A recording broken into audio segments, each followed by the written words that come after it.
नमस्कार दोस्तों, स्वागत है आप सभी का कृष्ण वचन में। जन्म से लेकर देह त्याग तक भगवान कृष्ण के जीवन की लगभग हर घटना में कोई सूत्र है। युद्ध भूमि पर दिया गया गीता का उपदेश संसार का श्रेष्ठतम ज्ञान माना जाता है। जीवन जीने के तरीके को अगर किसी ने परिभाषित किया है तो वो कृष्ण है। तो आइए आज श्री कृष्ण से सीखे कैसे जीवन को श्रेष्ठ बनाया जाए। 10 बातें हैं जो अगर व्यवहार में उतार ली तो सफलता निश्चित मिलेगी। पहली सीख, शुरू से अंत तक जीवन संघर्ष ही है।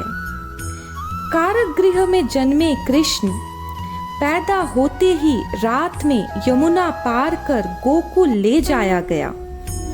तीसरे दिन पूतना मारने आ गई। यहाँ से शुरू हुआ श्री कृष्ण का संघर्ष जो देह त्यागने से पहले द्वारिका डूबने तक रहा। प्रभु का जीवन कहता है, संसार में आए हो तो संघर्ष हमेशा रहेगा। मानव जीवन में आकर परमात्मा भी सांसारिक चुनौतियों से बच नहीं सकते। हर परिस्थिति में जियो और जीतो। श्री कृष्ण कहते हैं, परिस्थितियों से भागो मत, उसके सामने डटकर खड़े हो जाओ, क्योंकि कर्म करना ही मानव जीवन का पहला कर्तव्य है। हम कर्मों से ही परेशानियों से जीत सकते हैं। दूसरी सीख, स्वस्थ शरीर से ही विजय है।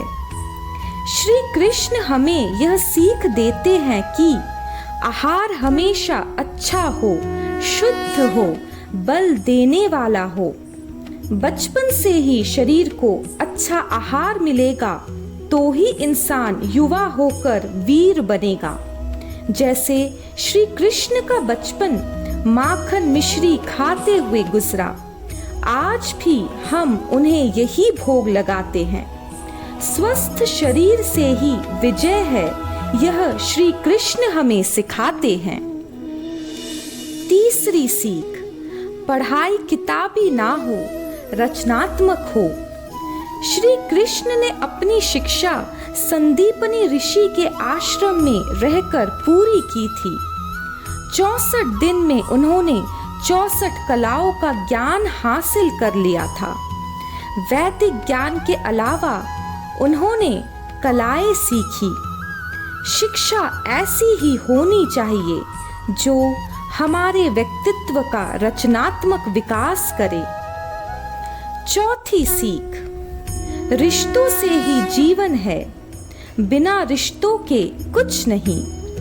श्री कृष्ण ने जीवन भर कभी उन लोगों का साथ नहीं छोड़ा जिनको मन से अपना माना, चाहे वो अर्जुन से हो या सुदामा। श्री कृष्ण ने जिसे अपना मान लिया उसका साथ जीवन भर दिया। रिश्तों के लिए कृष्ण ने कई लड़ाइयाँ लड़ी और रिश्तों से ही कई लड़ाइयाँ जीती। उनका संदेश यह है कि हर व्यक्ति की सबसे बड़ी धरोहर रिश्ते ही हैं। अपने रिश्तों को दिल से जिए, दिमाग से नहीं। पांचवा सीख, नारी का सम्मान समाज के लिए जरूरी। प्रभु ने 16,100 महिलाओं को राक्षस नरकासुर के चंगुल से मुक्त किया और जब उन महिलाओं के घरवालों ने उन्हें त्याग दिया तो श्री कृष्ण ने सभी 16,100 महिलाओं को अपनी पत्नी का दर्जा दिया। समाज में उन्हें सम्मान के साथ रहने के लिए स्थान दिलाया। प्रभु ने हमेशा नारी को शक्ति बताया और उसके सम्मान के लिए तत्पर रहे। पूरी महाभारत नारी के सम्मान के लिए ही लड़ी गई। इसीलिए महिलाओं का पूरा सम्मान करे। यह प्रभु की कृपा पाने का सरलतम मार्ग है। इसी पांचों सीख के साथ समाप्त करते हैं आज का कृष्ण वचन। आशा करते हैं कि हम श्री कृष्ण के दिए इन उपदेशों को अपने जीवन में अपनाने का प्रयत्न करेंगे और अंतिम 5 सीख जानेंगे अगले अध्याय में। राधे राधे।